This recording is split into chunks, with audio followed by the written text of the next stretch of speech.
Welcome back to the Dropout Drop-In. It's producer Liz. Hello, and the Jordon Brown. Is that my introduction? I feel like we haven't done one of these in a month, and I think we did one last week.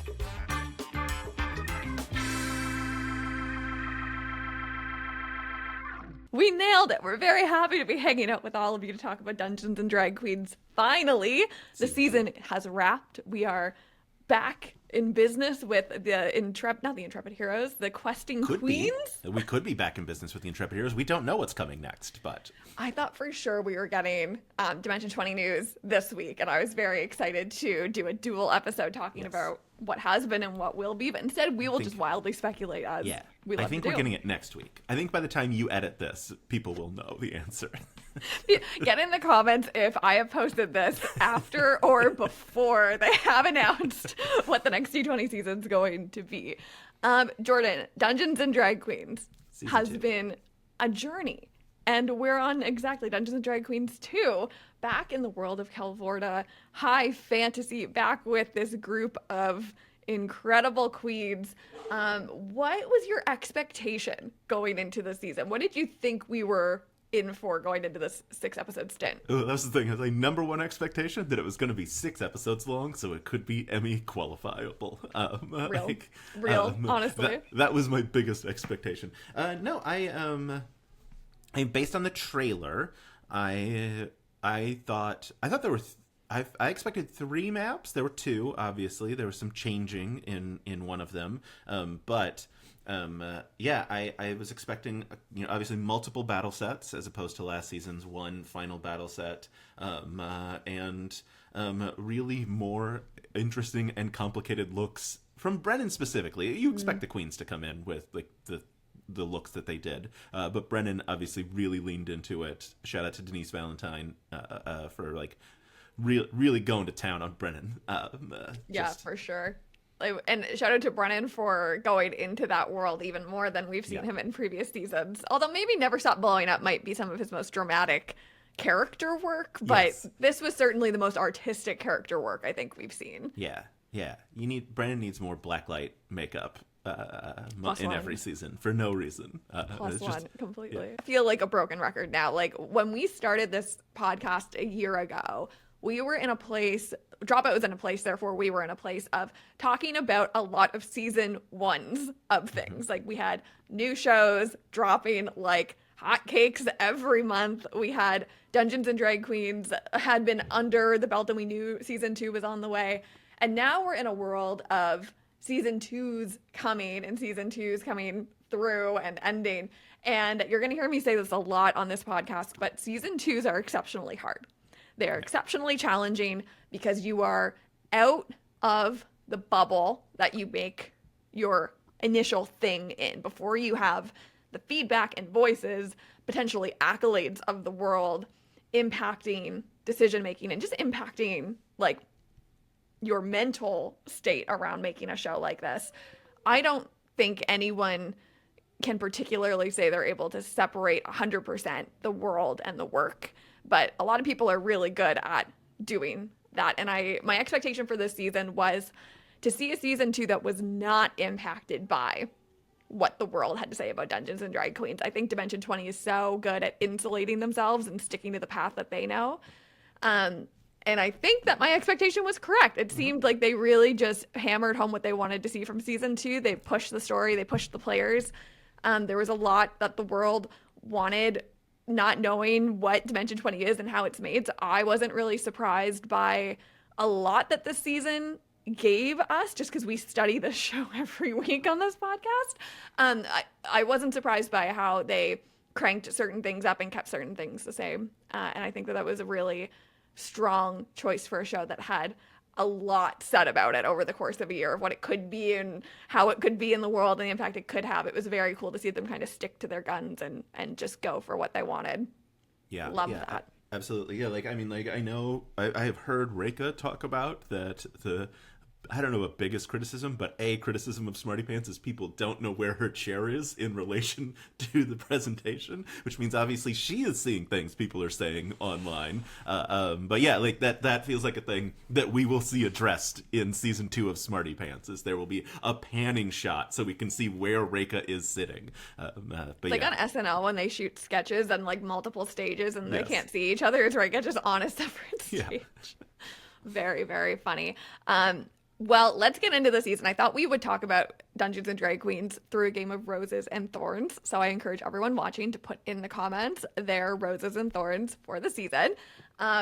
Do you have something right off the top you want to get into, or do you want me to start this one? I mean, I don't want to steal the easy rose of the battle sets, Steal. but like Yes. rose for the battle sets, like the mechanics of little balls rolling down, dropping in, having explosions. Obviously, they did a lot of that in post, but like obviously things were happening with the queens on set, all of that incredible work, and then the Kraken with movable tentacles that Rick Perry is cutting off mid episode. Wild. Yeah, Wild. as they were like, "You're ruining it," and he's like, "We can put it back together." I thought it was absolutely delightful because the Did best you part is that see- it wasn't that they weren't detachable. He was coming in with shears and was cutting them off. Cutting them off. You could just hear and feel the vibe of people holding their breath, even though it was not that serious. Like it was going to be fine, no matter what Rick did. Question for you: did you see the dragon coming? Like the way that they had the iceberg that opened into the dragon. Mean, yes, only because. No, had I watched the series on time. Yes, because I fell so far behind. People were sharing behind the scenes of it by the time I made it to the episode. Okay, we okay. can blame Madison Square Garden for why I knew about the dragon beforehand. How about you? Were you like I see this happening? I did not clock it. I take pride in my ability to look at these battle sets and try to forecast like what are the twists, especially after junior year, the Baron haunted house battle set and the way that moved and had layers to it. I've put a lot of my own brain power into trying to think like a producer when these sets first appear, to be like, what is the twist that this thing is going to do? And I definitely did not spot, like, I went back and rewatched the reveal and I was like, no, I definitely didn't spot that like iceberg thing was the dragon. In fact, it was perfectly disguised. Yeah. It doesn't feel like they cut a hole in the table, but like that really was my close. I was anticipating the table was gonna separate and it was gonna like fire was gonna come up or something. I really thought it was gonna be like totally like appearing out of thin air vibe. Just if nothing else to spite Abria and cut a hole in the table for Brennan season. Right. But I don't think it happened. I think it was all self-contained on top. Seems like it. See, that's a great question for Rick Perry. Who I will be talking to next week. And a good time to also plug that in our last episode, we had many questions that popped up for Tamar. I think you have an update on how people can find that. Yeah, that's coming to my Patreon very soon. I talked to Tamar on Tuesday, of this week. This week has been a blur. But yes, I'll tease you with the one that I remembered that Chris Red, huge fan of the show, which is why he was so locked in on like being friends with Vic and then dying would be such a great arc for his character. He came in with like full knowledge of season 1. Wow. How special is that? Oh my God. I was watching SNL 50 and obviously Drunk Uncle was at the Weekend Update table and I was like, I cannot wait for this guy to get on VIP. Like it just made me so much more excited for that episode. But we'll come back and talk about VIP another day. Battle sets this season, incredible. I'll compliment that with Rose that is of the same vein, which was the dome and the incredible art that we saw. The setting art that we saw was just absolutely incredible. And the character art as well, I think, is some of my favorite character art that we've seen in any Dimension 20 season. It was so dynamic. The little like slogan introductory phrases they had for the characters were so sharp and witty and perfect. Whoever wrote those deserves like all the accolades. Loved it. Yeah. Secondary Rose, the tentacles on the dome, the movement, all really brilliant, fantastic. So, so stunning. And I think made for a much more immersive season than we got with the previous season of Dungeons and Drag Queens, simply because the upgrades were there and you could just see the impact it had on the players as well, especially in that first episode when Brennan kind of turns everything on for the first time and they really found themselves literally inside of the story they were telling. You could see that kind of switch happen. It was incredible. I loved it. It was great. Another rose that you would like to plug? I don't know. I want to do a thorn now. Okay, do a Should thorn. we go back and forth? It needs more editing. That's my thorn. The show needs more editing. For me, I don't want to hear the queens do math. It's just, I don't need it every role. And fair. I understand from a production, like from producer brain, you don't want to miss a moment with any of them because there's going to be like a funny, silly moment where they have like a great quip that like is dropped in there. But I feel like the season could have had a heavier hand and felt more like other Dimension 20 seasons that feel much more streamlined. That's my thorn of the season. No, that's fair. And like, I think Dimension 20 is like the most interesting case of to edit or not to edit. The math to me and the approach to the edit, this is where I start to get into my producer brain around what is the goal of Dungeons and Drag Queens, right? And the way that Dungeons and Drag Queens as like a franchise within this franchise is the more positioned to be more of an entry level open door show, which they have said was almost surprising in the sense that they didn't expect the broad new audience to come in for season 1 the way that they did, and that was almost surprising, but like a very pleasant surprise that they found along the journey of releasing season 1. I felt like some of those decisions on what they kept in terms of the players learning the game and doing the math and figuring out what options were available to them was very aligned with that. This show is meant to help warm people into the genre. And this is where, okay, I have like a side tangent thing that I'm just going to give you now because I think that it's relevant to this.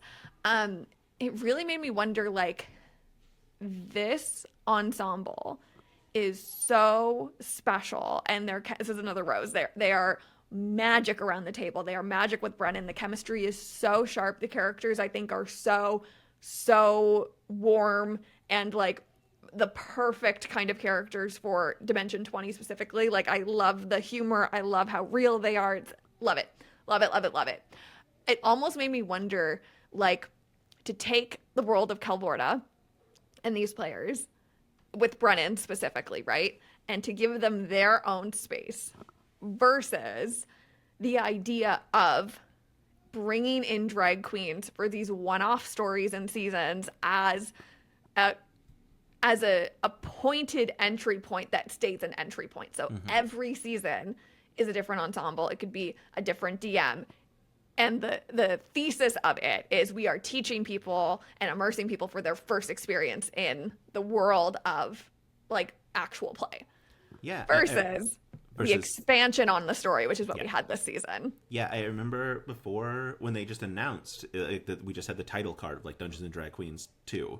People were like, will it be the same queens? Is it going to be a new cast, same cast? Like, what will it be? And obviously not only the same cast, but returning story. I mean, like a week later in game in terms of where they started off at, which, yeah, I mean, I think is both like obviously like it's a double-edged sword, which is most swords. It's a bad expression, but like because it is like fun to be able to expand out on that world, and obviously the queens are incredible, but at the same time, you know, I also want to see new people. That was I think the joy of season 1 was seeing them all realize like I can say Mark Ronson exists in this world, and now he does. Like that moment of realizing the collaborative nature of storytelling in TTRPGs was really magical. And yeah, it obviously you can't do that again with people who have played already. They said a bunch of times, we know how to play now, which was very fun. But you still had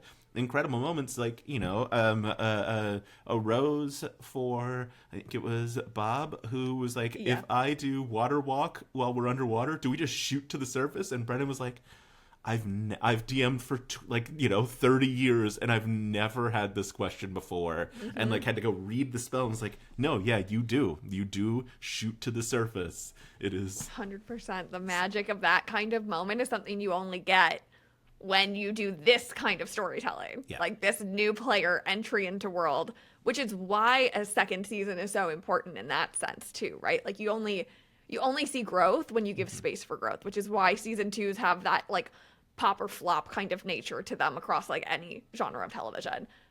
That said, here's my pitch to Dropout. Keep the world of Kelvorda, keep this ensemble, keep Brennan DMing, and commit like a lane to seeing players go from novice to expert, right? Give them like 4 or 5 seasons or like whatever the right amount of time is, and like cap a story.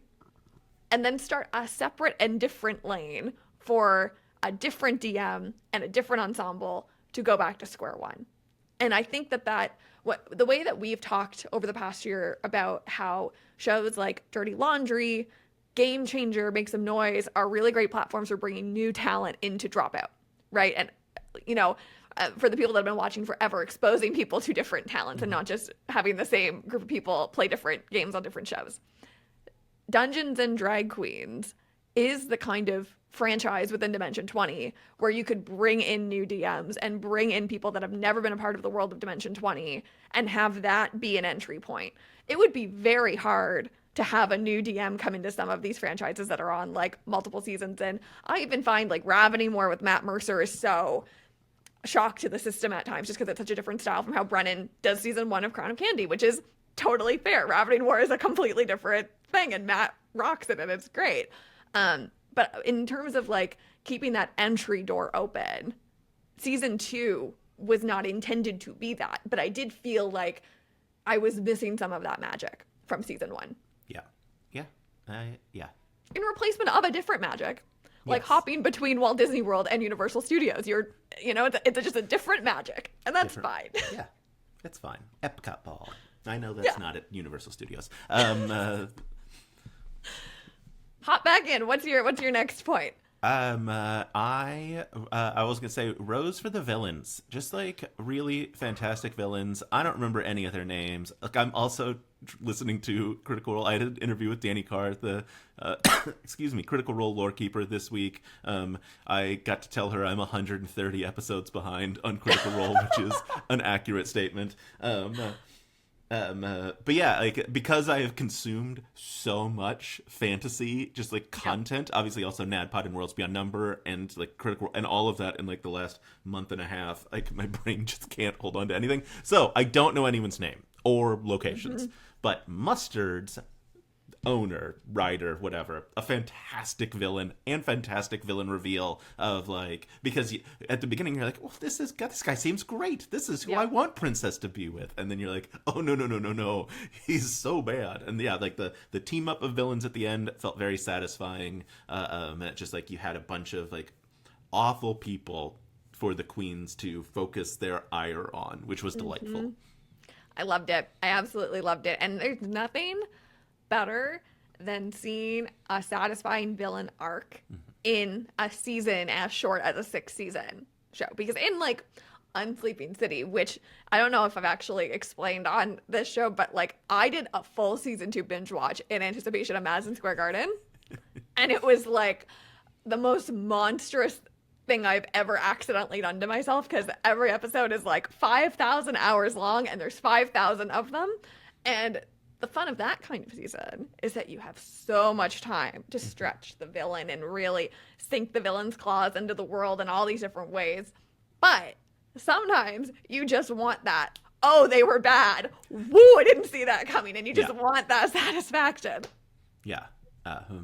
Side tangent. I've been thinking about this for weeks now, because we talked about Madison Square Garden and you were like, I was surprised where they like set the characters at in Madison Square Garden. And the reason why I wasn't is because I've seen a lot of NADPOD live shows, and something happens in a live show because you want to entertain the crowd more than just like telling a story. You have that added element. The characters become so much dumber because it makes it funnier and more fun to play if they just like are doing dumb things constantly. And so setting them back before they were like the heroes of season 1, like even like before that point, made sense to me in my brain, and I couldn't figure out how to articulate it until after. And now I'm telling you, but we should go back to Dungeons and Drag Queens. No. That makes a lot of sense to me. And I remember asking you in that episode, like, give me context, because this is the only live show I've ever been to. So thank you. That makes things make a lot more sense in my brain.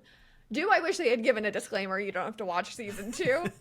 Yeah, because I would have liked to have experienced that, not in like an 8 hours a day binge watch kind of vibe. Yeah. But I'll live. Yeah. I still had a good time. Here's a fun notification that might stay in the edit. My laptop's about to die. Oh, it's at 10%. We have lots of time. Okay, let's see how far we can get before I just disappear. Yep. The hair and makeup this season. Thorns. I'm kidding. Could you imagine? Oh my God. We saw in season 1 how much the artistry impacts the players in a way that like made me mad to go see other seasons of the show where people are just walking in t-shirts. And I was like, come on guys, the drag queen set a bar that I want everyone to hit. And especially Bob with like the incredible hairpiece, lending Brennan the nails. Like it was just magical, absolutely magical this season to see like the players get so like claws deep in these characters. I loved it. I loved that like visual presentation. Yeah, I think Abria, I don't know if she was on set or like saw it and discussed it, but like mentioned how she wanted to do something similar to Bob's hairpiece, and Kevin Stiller, the DP, was like, we can't keep the boom mic out of the frame. You can't be that tall on screen. Like you're already tall. You can't do this to me. That's so funny. Oh my God. The dome has to like grow 5 feet because of Bria's. That's amazing. I also loved something that I saw space for in this season that I'd have to go back and rewatch season 1 to see how much of this happened in season 1. But there was a moment when they were entering like that cold, I'm also forgetting the names of a lot of things now, but the cold icy place where the cave was. And Brennan like stopped the narrative and was like, everyone one by one has to explain in detail what your outfit looks like, which at first I was like, oh, this is like a funny bit, right? But then you think about the culture of drag and the culture of costuming and how important like presentation is and like these outfits, and then the character art obviously is like perfectly in sync with what these descriptions are. And I actually thought it was such a beautiful moment of like recognizing drag culture coming into the show and like you brushing over pieces of that culture that are so important to drag and so important to the people that are watching for these artists and so important to the artists themselves. I loved the way that was immersed in, like, we would never see in other certain Dimension 20 franchises. Like, everyone stop and you're gonna tell me what your battle outfit looks like. Like that would just it wouldn't work or feel as like humbling as it did in this season. Yeah, I mean, you might get that if it was like we're going to a gala, and like the brand's gonna be like, what are you wearing? And you might get it from Emily Axford for any context of like, Fig is in this outfit, because you know Emily's gonna do that. But yeah, it did feel important and special for Brennan to like make sure that like we understand as viewers, like, this is the fashion is valuable to the world. A rose for Jujubee for being, I'm gonna guess, the first person in Dimension 20 history to use the bathroom. Get in the comments if you know any other examples, if you can remember any other examples of just simply using the washroom in Dimension. Simply just using the bathroom. It didn't, like, that was so funny. Obviously it made it into I don't know if it was the season trailer, it was in the like next week trailer, I know, of just like Brendan being like, wait, you're not doing something? And just like, no, I just wanted to use the water. Yeah, and then like, okay, and then just like move on with the story. Absolutely brilliant. Fantastic moment. Yes, I completely agree. A rose I'll give the season as well, I'm looking at my note here, is how many pop culture references were dropped in a way that, like, there have been other seasons of the show, of Dimension 20, where, like, in the adventuring parties, you'll hear, oh, and that's going to be outdated by the time this even airs, almost in a way to say, like, don't make the pop culture references because we don't want the show to seem dated. And this was literally the opposite approach of like throw all of the pop culture that is possible into the show. Some of my favorites, like episode 1, Bob was like cranking them out. A little bit of Lexi, Schitt's Creek reference. Wait, are Not all a yours Barb. gonna be It's not a Nicki Canadian? Minaj fan. That was like a wild thing to say on Dimension 20. Just bringing the Barbs into it, bringing Nicki Minaj into the world of Dimension 20. Like that, I had to pause the show and just reflect for a minute. So good. The Raven Simone, like there was a moment where that reference was made with like the flashbacks. Even there was a moment that was so subtle that I don't know if people caught it, but Bob went, beautiful gowns. Beautiful gowns. That is a huge reference to Aretha Franklin talking about Taylor Swift. There was a moment where Aretha was like, what do you think of Taylor Swift? And Aretha goes, beautiful gowns. So it's like the lore was so deep and fast, and the fact that the editors caught those moments and was like, no, that is something, and that is something, and we're gonna quick cut into it and quick cut out of it. I just really loved that pacing. I thought it was very adventurous and fun. Yeah, very, very much agree. Even though I don't get most pop culture references.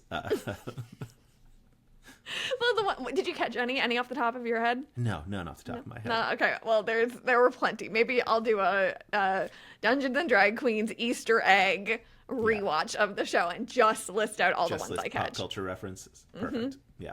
Next week's episode of Dropout Drop-In will be 5 hours long, and it will only be me presenting to Jordan every Easter. And it'll maybe not only the Easter egg, but then explaining it because I won't know the reference. You'll have to be like, so there's an interview where Aretha Franklin is asked. So it will be 10 hours at that Yes. point. But you know what? It's like Critical Role. Buckle in, everyone. No edits. Just we'll do it live. It'll be great. We're doing a full day of work on this podcast. Honestly, we love it. I think comment if you would want an episode like that. Maybe we could plan out a special live Dropout Drop-In episode. Oh my god. Maybe it won't be 10 hours long. Maybe it'll be a little shorter than that. But I who have knows? things to do. It can't be 10 hours long. That's so funny. Let's talk about the elephant in the room of A Starstruck Odyssey Season 2 potential. Yeah. I will put it out there at this point. I don't have anything confirmed in my world. I don't have a press release in my inbox. I don't have an embargo. This is simply wild speculation on our end. Yeah, I mentioned this to someone recently, but like periodically I'll say like I think this is happening, and people be like, "Is it insider information?" I'm like, I wouldn't say it if it was. The insider information is not outside information. That is how that works. Yeah, I wouldn't be like, I think it's going to be Dungeons and Drag Queens 2 if I knew it was already. So obviously I have no information on it. The thing that makes me think it's not is only because in, I think it's a Polygon interview, they asked them, what universe do you want to return to? And they all immediately were like, we want to go back to Starstruck. And to me, I know some people have been like, that means they've done it. But to me, that felt like they haven't done it and they want to do it. Not we did it and now we're saying it in basically spoiling that we've done it already. Look, it could be four-dimensional chess, and they're like, well, we just shot Starstruck, so obviously that is the season we want to go back to the most. But look, I know Murph's got the long hair. I know we've got Viva Las Vegas coming in November. All of that makes sense for a Starstruck too. But it also makes sense in terms of the timing of Emily and Murph being on Dropout as a streaming service, right? Like they disappear and they come back and do these Intrepid Hero seasons, and it's been a year since Fantasy High junior year. So if Starstruck is coming down the pipeline like March, April, that's a year since junior year. Yeah, I will say we know from NADPOD that they were filming in, I think, November. It was it was like around November, because Emily was talking about how excited she was to be able to play Magic the Gathering with Allie again, because they didn't have time when they were filming Dimension 20. And so my thought is our next season is not Intrepid Heroes. We'll have another short season, and then we'll have Intrepid Heroes, just because that's a pretty quick turnaround for Dimension 20. I have an unpopular opinion. I don't think it's an unpopular. I just have it's a rogue opinion, perhaps. But I think it might actually be very popular once I say it. It's too early for this, but season 2 of Never Stop Blowing Up. The more that I revisit that show, the more I'm like, that is such lightning in a bottle that I don't know if we loved that show and we talked about how much we loved that show, but I don't think we fully appreciated that show when it was airing versus how electric it actually is. Yeah, another like fully great introductory season for folks, and just in terms of like, hey, guess what we can do? Whatever we want. And it's it definitely feels too soon. There's a garbage truck and you can definitely hear it. This might stay in the edit. I'll mute myself. Keep going. It feels too soon for Never Stop Blowing Up season 2, since it was just this past summer. Although that's another one where I'm like, is it more fun to bring in a new cast to be like, oh, and now the VHS tape is somewhere else? Like, that feels like the thing you have to do, because so much of the cast that we got, I mean, obviously they could explore more with those characters, but so much of their character arcs were completed. And, if they go back in, they're starting back at nothing. But, like, it feels unfair to have a cast that knows where the system can go at the beginning of the season. Like, the part of the joy, I think, of season 1, if we're assuming a season 2, was them discovering those abilities along the way. And if they've already got in their head, like, all right, in 5 episodes, we're all going to be able to, share the blood tokens to do whatever. That's, I think it's new people, right? I don't know. I'm with you completely. I think there's like the gimmick of the game could really move to a new set of people for sure. I follow everyone I can on Instagram. There are folks back on Lopez Island, so they're building for whatever the next season is. Obviously, they aren't showing anything, but they are clearly like ramping up pre-production to go back into the studio. And they are still selling Hollywood Bowl tickets is the other big news from Instagram. Everyone's sharing that Hollywood Bowl is not sold out. So if you can be there and you're dying to get back to the world of Starstruck, that is the best option right now. Incorrect. No? Starstruck is Vegas. Oh, Hollywood Bowl yes. is Fantasy High. If you're looking to get back to Egg Ford Academy, that's your ticket. The Hollywood Bowl. Got it. Yes. I was all mixed up. Okay, so Fantasy High. Well, then maybe I need to find my way to LA. Maybe that's what that means, because I'm doing my junior year rewatch and just eating it up. I loved that season so much. Let's cap it there and let us know in the comments your roses and thorns from Dungeons and Drag Queens. Let us know what you want to see if we put this out and all this information's already been available. You can laugh in the comments and be like, haha, too slow over there at the Dropout Drop-In. And we have lots to catch up on and look forward to. We have Smarty Pants returning. We have, my God, we had an incredible Make Some Noise this week with all the celiacs represented. Oh, wow. Man. An absolute all-timer Make Some Noise. A sequel prompt? What's not like this, you might remember, like, we kind of have like a literal like continue the prompt you were doing last time, and I want it. Wild. I want more Mr. Mayonnaise forever. I completely agree with that. Oh my God, the garbage trucks are so loud. It's okay. It's the end of the episode. If everyone's still watching, you can like and subscribe if you want the garbage trucks to not interrupt our recording times.